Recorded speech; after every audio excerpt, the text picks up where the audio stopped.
Assalamualaikum, apa kabarnya teman-teman? Berjumpa lagi dengan saya Erni Muningsih. Sebelum kita belajar, kita berdoa dulu ya.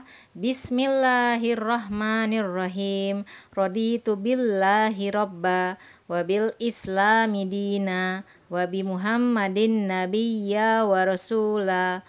Rabbi zidni ilma warzuqni fahma. Amin. Di tema 9 subtema 1 kita akan mempelajari tentang jenis-jenis materi. Materi adalah segala sesuatu yang menempati ruang dan mempunyai massa. Berdasarkan komposisi penyusunnya, materi dibedakan menjadi 2 jenis. Yang pertama, zat tunggal. Zat tunggal terdiri dari unsur dan senyawa. Sedangkan jenis kedua adalah zat campuran. Zat campuran terdiri dari campuran homogen dan campuran heterogen. Zat tunggal atau zat murni adalah zat yang terdiri atas materi sejenis. Contohnya air, garam, gula, dan emas karat. Macam zat tunggal adalah unsur dan senyawa, itu nanti akan kita pelajari di tema 9, subtema 2 dan 3. Kita masuk ke zat campuran. Campuran adalah zat yang terdiri atas beberapa jenis materi atau zat tunggal. Teman-teman, campuran dapat dibedakan menjadi 2 jenis, yaitu campuran homogen dan campuran heterogen.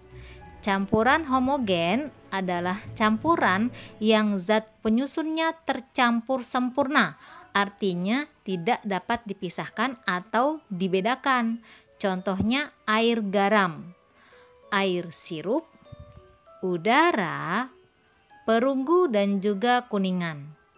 Kalau campuran heterogen itu adalah campuran yang zat penyusunnya tidak tercampur sempurna atau masih dapat dipisahkan, dibedakan. Contohnya yaitu air dengan kopi, air dengan tepung, air dengan pasir, air dengan minyak. Contoh campuran heterogen lainnya yaitu lumpur yang lama-lama bisa terurai menjadi air dan tanah. Lalu ada darah yang terdiri dari plasma darah dan sel-sel darah. Bagaimana membedakan zat tunggal dan zat campuran? Perhatikan dari tabel berikut. Ada nama benda dan ada zat penyusunnya. Contohnya benda air, zat penyusunnya air. Kapur tulis, zat penyusunnya adalah kapur tulis. Air garam, zat penyusunnya air dan garam. Gula pasir, zat penyusunnya adalah gula pasir. Minuman kopi, zat penyusunnya air dan kopi. Lalu ada kawat tembaga, zat penyusunnya adalah tembaga. Dari tabel di atas kita bisa buat kesimpulan nih teman-teman, bahwa zat tunggal adalah zat yang tersusun dari satu jenis materi saja. Contoh dari tabel di atas adalah air, kapur tulis, gula pasir, dan kawat tembaga. Sedangkan zat campuran adalah zat yang tersusun dari beberapa jenis materi atau dari zat tunggal. Contoh dari tabel di atas bisa ketahuan nih teman-teman, yaitu air garam dan minuman kopi. Sekarang kita akan mengidentifikasi sifat campuran.